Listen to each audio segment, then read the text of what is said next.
کہ آپ اگر گناہوں سے بچنا چاہتے ہیں، اس کا بہترین طریقہ یہ ہے کہ گناہ میں ملوث کرنے والے اسباب، وہ راستے، وہ ذریعے، ان سے انسان دور ہو جائے تو خود بخود گناہ سے بھی دور ہوتا چلا جاتا ہے۔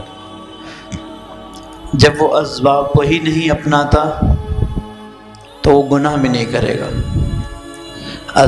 ایسے اسباب کو اپنا لے گا جس سے گناہ سرزد ہونا ہی ہونا ہے، تو پھر گناہ کے قریب جائے گا۔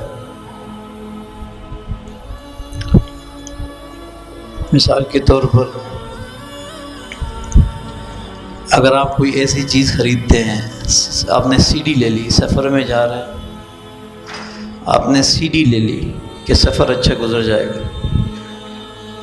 اب وہ سی ڈی اگر گانوں کی ہوگی تو گناہ سرزد ہوگا کیونکہ آپ نے تو خرید لی ہے۔